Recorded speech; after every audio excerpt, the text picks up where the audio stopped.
podcast Ruang Samudra, ngobrol santai seputar dunia mahasiswa. Saya Shirley Firnisa yang akan nemenin kalian diskusi bareng narasumber yang inspiratif. Di episode ini kita angkat topik yaitu bagaimana meningkatkan minat mahasiswa Gen Z dalam berorganisasi. Yang dimana kita tahu organisasi bukan cuma soal rapat dan kegiatan, tapi juga sebagai wadah untuk tumbuh, berkembang, dan membangun relasi. Sobat perairan, di samping saya sudah ada Kak Ori untuk berbagi cerita seputar pengalaman organisasi. Halo Kak Ori, apa kabar? Halo juga Shirley, alhamdulillah baik. Sekarang kesibukannya apa nih? Kalau kesibukan, kebetulan saya freelance ya, tetapi sebagai tenaga profesional yaitu membantu program pemerintah sama NGO. Baik Kak, langsung saja kita masuk ke pertanyaan ya. Yang pertama, menurut Kakak, yang sekarang banyak yang bilang minat mahasiswa untuk ikut organisasi itu menurun, menurut Kakak gimana? Masa sih menurun? Iya Kakak. Nah jadi kalau memang minat mahasiswa berorganisasi menurun itu pasti ada sebab ya Shirley ya. Mungkin karena memang daya tariknya mulai kurang ataupun memang kesibukan mereka dalam fase akademik, kurang lebih seperti itu. Kalau saya lihat dari pengalaman saya. Dan bisa jadi juga mungkin kupu-kupu kuliah pulang, kan kebanyakan kan kupu-kupu ya kan. Mereka masuk terus setelah itu balik untuk beristirahat dan belajar. Nah mungkin kalau pendapat saya sebenarnya tergantung persepsi sebagaimana seorang mahasiswa untuk beraktivitas di lingkungannya. Kalau memang dari awal dia hanya sebatas saya ingin hanya kuliah saja nih untuk menggapai pendidikan saya, tapi saya bakal berbagi nih. Jadi awal mula ketika saya sendiri pun berkuliah ya Shirley ya, mikirnya gitu juga jujur. Karena kan pandangan orang kan kalau kuliah itu kan menyelesaikan pendidikan, sampai situ bisa untuk kerja secepat mungkin lah untuk menyelesaikan. Tapi setelah kita melihat lingkungan yang ada di dunia perkuliahan, ternyata banyak sekali yang bisa kita lakukan. Yang pertama adalah tadi saya juga tidak saya pungkiri ya, awal kali masuk kuliah itu saya punya cita-cita ingin menjadi seorang presma. Jujur pernah ya, minimal kalau nggak presma gupma lah gitu kan. Pada masa itu kan keren kan seorang presma ataupun ya gupma punya punya peran yang strategis di lingkungan kemahasiswaan. Tetapi kalau dulu waktu zaman saya kuliah kita ada namanya mabim, masa bimbingan. Nah ini yang kayak merubah mindset saya. Ya mungkin masih ada teman-teman yang masih berpikiran seperti saya, tapi ketika saya masuk ke aktivitas mabim itu, yang mungkin pada waktu itu setiap jurusan punya mabim ya. Kalau di MSP itu terkenal dengan agenda-agendanya cakrawala. Nah ketika di sana saya banyak kayak ketemu juga dan semakin dekat juga bareng bersama kakak tingkat dan para alumni juga, karena kegiatan tersebut itu kayak membentuk jati diri kita sebagai mahasiswa di jurusan MSP terutama, karena kan saya kan jurusan MSP juga. Nah saya banyak kenal juga yang mungkin kalau di MSP itu kita terkenal dengan jurusan yang mengarah ke saintis, yang ranahnya awalnya saya diberikan beberapa pilihan sih, karena banyak ketemu sama orang-orang. Yang pertama tadi, apakah saya bakal menjadi seorang saintis, karena kan di MSP juga kan banyak kayak aktivitas-aktivitas saintis dalam ranah penelitian. Apakah saya yang keduanya aktif untuk berorganisasi secara internal di kampus, dan yang ketiga ternyata banyak kok aktivitas-aktivitas yang bisa kita lakukan secara eksternal, yaitu di luar kampus. Pilihan yang ketiga yang saya pilih Shirley. Nah, kenapa? Karena pilihan ketiga ini menurut saya mungkin bisa kayak mengekspresikan diri saya lebih luas lagi. Makanya ketika di pilihan ketiga ini, saya memang kayak ngerasa sesuai dengan diri saya sih teman-teman. Kalau di eksternal ini ya buktinya sampai sekarang alhamdulillah saya udah mengikuti beberapa program juga, yang memang di awal-awal saya lebih banyak mengikuti program eksternal dalam mencari wadah untuk saya berkegiatan dan bisa berprestasi tentunya.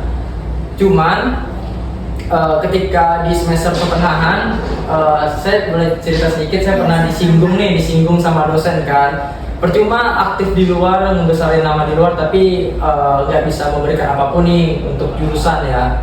Tuh, jadi pada waktu itu saya mulai untuk ikut program proyekan. Ya, proyekan ini skala nasional dan internasional, membawa nama kampus. Terus juga saya juga pernah mewakili jurusan juga untuk ikut di Mapres, dengan mahasiswa berprestasi dan menang juga. Jadi kayak saya bisa kayak nunjukin bahwa walaupun saya di luar, tapi saya tetap bisa juga kayak memberikan kontribusi dan menaikkan derajat nama jurusan kita. Itu sih sering. Kalau kita lihat banyak mahasiswa lebih aktif di media sosial daripada organisasi kampus. Nah, tantangan apa yang organisasi hadapi di era digital ini? Oke. Pastinya kalau sekarang kita nggak bisa terlepas dari medsos ya, era digital. Makanya terkadang seperti yang saya lakukan juga setelah saya selesai kuliah, sebenarnya saya agak lama sih. Saya jujur aja, saya nggak malu kalau menyebutkan agak lama ya, karena saya lama itu ada sebabnya, Shirley. Nah, salah satunya adalah ketika saya di fase mahasiswa, saya cukup cepat sih ketika sempro ya.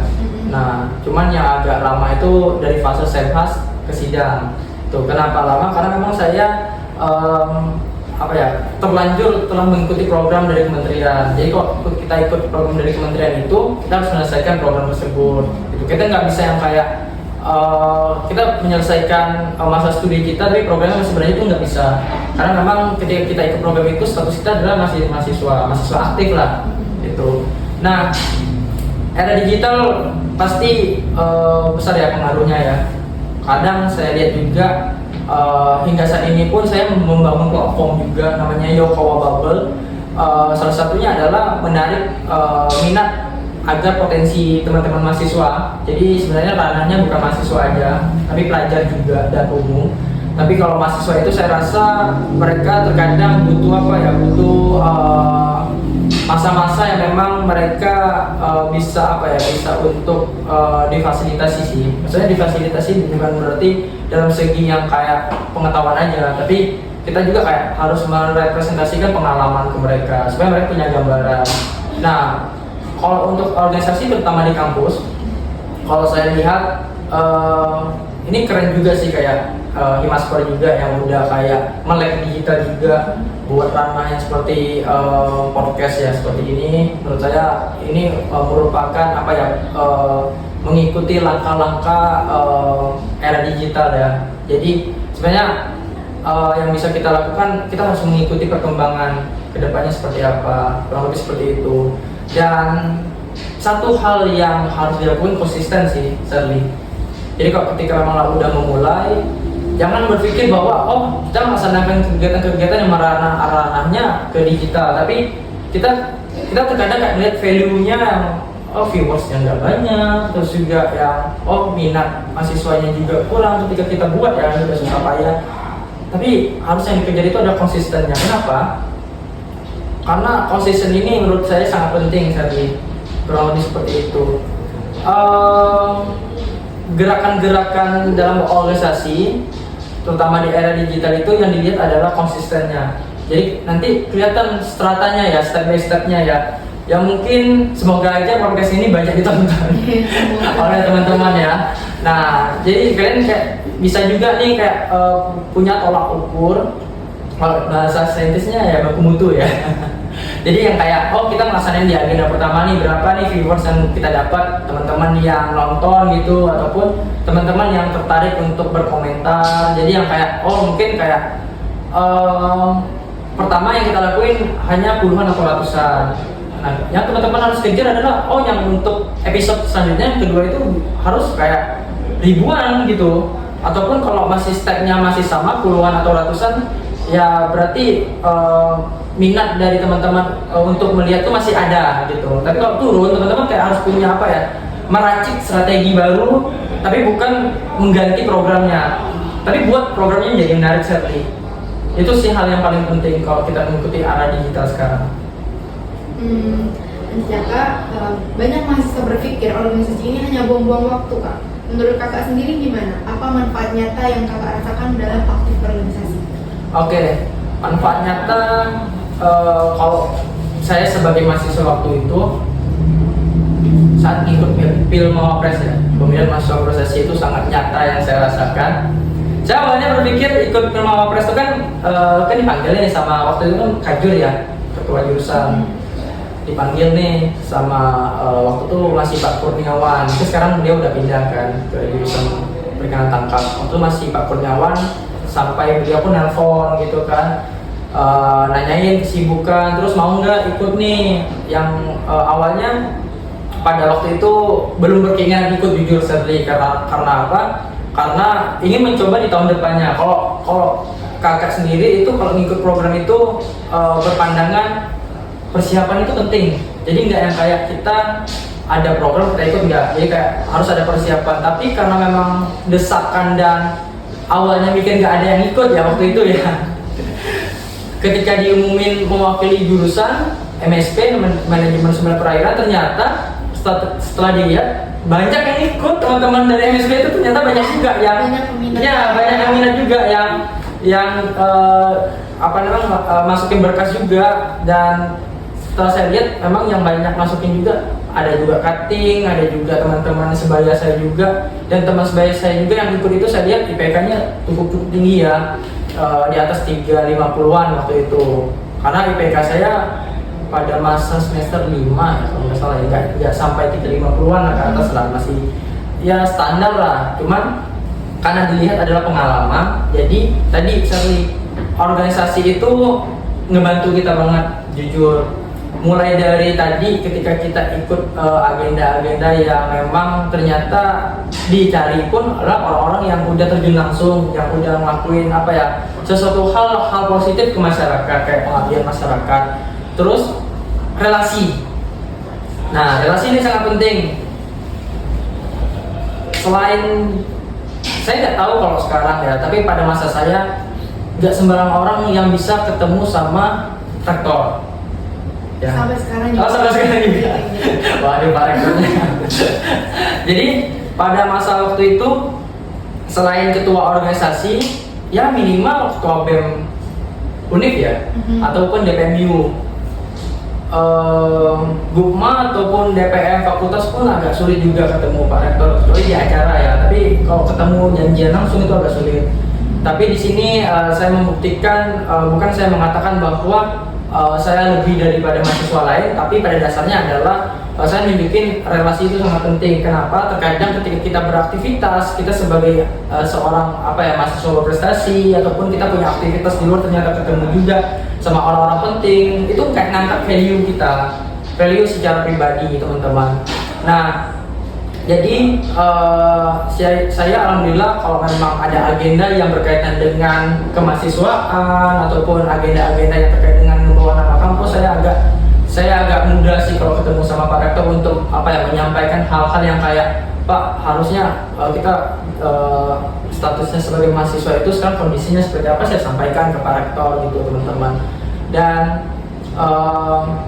saya nggak memungkiri juga kalau di UBB itu nggak ada sih kata-kata yang kayak teman-teman ikut lomba nih. Banyak sih teman-teman di luar sana menyampaikan ke saya kayak, oh kita ikut lomba, tapi terkadang kalau ikut lomba itu kan kita kayak butuh biaya gitu kan. Tapi saya membuktikan secara langsung, alhamdulillah ketika saya ikut agenda-agenda lomba pun ataupun agenda-agenda program, saya sering kok dibantu sama pihak universitas ya.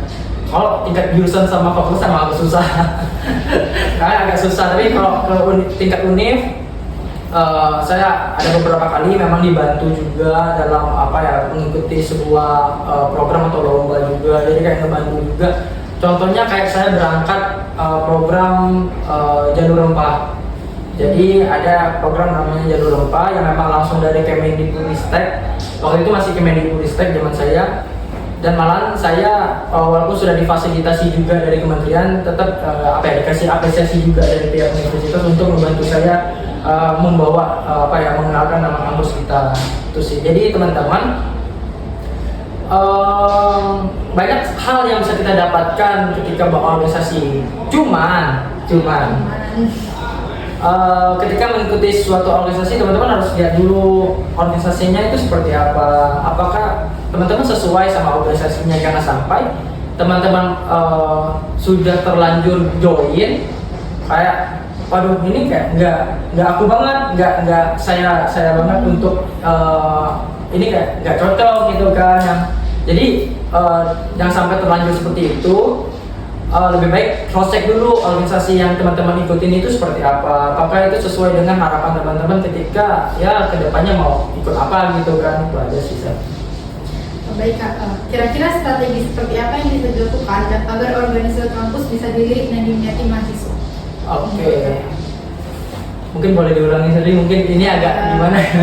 Strategi yang bisa dilakukan agar organisasi kampus ini dilirik dan diminati mahasiswa. Strategi berarti internal ya, kampus ya. Kalau saya lihat sekarang mungkin ada pengaruhnya, minat teman-teman mahasiswa itu agak kurang ya sama organisasi di internal ya, di kampus ya. Mungkin mereka ngerasa lebih lebih aware ataupun kayak lebih antusias, mungkin mereka ikutnya di organisasi eksternal sih. Kalau saya lihat banyak kok teman-teman yang ternyata ketika ketemu dia udah punya nama, bro aktif nggak di kampus, ternyata kurang aktif gitu kan, karena memang dia merasa kayak lebih diapresiasi ketika melaksanakan agenda-agenda di luar kampus. Nah, jadi mungkin satu hal yang harus teman-teman lakuin, strateginya adalah mengapresiasi sih. Kayak saya nih sebagai ketua organisasi yang ada di kampus, saya mencontohkan diri saya, misalkan saya tidak tebang pilih orang yang memang dekat sama saya ataupun orang yang memang sebagai anggota gitu. Pada dasarnya adalah semua hal yang dilakukan oleh teman-teman harus diapresiasi itu, karena apresiasi itu sangat penting. Terus yang kedua, berkembang bro. Maksudnya ini ketua organisasi di kampus tuh banyak kan cowok kan? Ada nggak cewek? Ada ya? Ada juga ya. Nah, kayak brosis kayak buat organisasi kalian berkembang dalam artian kalian jangan hanya jagonya di dalam kandang ya. Maksudnya mohon maaf, ini bukan preventif untuk mengisyaratkan jago di dalam kandang itu bukan berarti kalian harus juga berkaca dengan organisasi-organisasi yang ada di luar. Cara mereka menjalankan sebuah programnya seperti apa. Bisa jauh-jauh deh, berkaca aja dengan kampus-kampus besar. Seperti banyak kok kampus-kampus besar, saya nggak sebut ya. Teman-teman bisa cari sendiri lah kampus-kampus besar menjalankan organisasinya seperti apa. Itu. Kalau saya lihat banyak kok teman-teman ketua-ketua organisasi yang difasilitasi untuk berangkat kayak Munas, kayak agenda-agenda pertemuan banyak kan. Nah itu kan menjadi jejaring teman-teman juga, kayak gimana sih kalian menjalankan organisasi kalian di kampus kalian, dan setelah itu menerapkannya. Jadi yang kayak itu yang harus teman-teman bawa ke rumah kalian ya, ke ke wadah kalian. Jadi kalian jangan hanya sebatas berangkat, dokumentasi, pulang, tapi kayak hanya sebatas pergerakan yang kalian katakan, tapi kalian juga harus melihat bagaimana cara teman-teman di luar sana itu kayak menjalankan organisasi mereka. Karena pastinya walaupun ranahnya masih sama mahasiswa, tapi kan cara leadership orang itu kan berbeda-beda gitu. Terus juga mungkin strateginya yang harus saya bilang ini sih, kedekatan. Ya, kedekatan itu sangat penting. Contoh, kalian kayak nggak perlu untuk menjadi kalau saya dulu Serli itu dikatakan sama bahasanya mentor ya, tetap mentor ya. Orang-orang yang di atas saya, kakak tingkat itu kayak ngatain, kalau kamu mau jadi aktivis harus terkenal secara garis besarnya 2 angkatan di bawah kamu dan 2 angkatan di atas kamu kalau kamu mau jadi aktivis tuh. Ataupun selamanya kamu masih diketahui lah minimal sama 1-2 orang walaupun udah beda jauh angkatan. Nah mungkin cara saya berbeda dalam artian saya bukan seorang ketua di organisasi manapun yang ada di kampus, tapi alhamdulillah saya tetap bisa kayak minimal kita berbagi pengalaman, terus juga kita ngebantu juga teman-teman yang ada di kampus, seberapa besar kapasitas yang bisa kita berikan Sherly. Nah, kedekatan yang saya maksud adalah contoh ketua-ketua pimpinan ini kan punya kedekatan nih sama orang-orang yang memiliki kepentingan di kampus. Yang saya lihat, suarakanlah. Ini mungkin harus saya katakan, mungkin bisa juga nanti ditonton sama teman-teman yang baru masuk kuliah ataupun baru mau kayak ngelangkah ke ranah organisasi. Jangan dulu deh, maksudnya kita boleh untuk menyuarakan suara yang mungkin lebih besar. Tapi yang harus dipahami adalah teman-teman kumpulkan dulu suara-suara yang ada di lingkungan kalian, suara-suara teman kalian, suara-suara masyarakat kampus yang memang menaruh harapan kalian dipilih oleh mereka gitu. Karena banyak permasalahan-permasalahan saya lihat yang ada di kampus yang belum terselesaikan secara internal. Contoh ruangan. Banyak nih teman-teman yang kayak curhat kan, kayak bilang kita sekarang kayak susah untuk dapat ruangan, berbagi karena memang jumlah kapasitas jurusan banyak yang baru juga. Terus selain itu juga mahasiswa banyak yang nambah juga. Terus yang kedua fasilitas lainnya kayak kenyamanan ketika belajar. Kalau zaman saya masih enak, dalam satu kelas itu AC-nya masih mantep banget, masih baru gitu kan. Tapi sekarang ternyata banyak kok AC-AC yang kayak kurang diperbaiki ataupun kurang mendapatkan servis gitu kan untuk diperbaiki tadi. Dan mungkin WC juga dan fasilitas-fasilitas umum sih yang ada di kampus itu sih Sherly. Untuk harapan buat teman-teman mahasiswa dalam organisasi itu menurut harapan besar harapan saya ketika berbicara kepada mahasiswa adalah teman-teman itu adalah orang-orang pergerakan, ya namanya juga pergerakan adalah bergerak. Jadi jangan hanya sebatas teman-teman ikut organisasi tapi manut gitu. Ya walaupun level teman-teman sebagai anggota ya teman-teman bisa untuk bergerak gitu.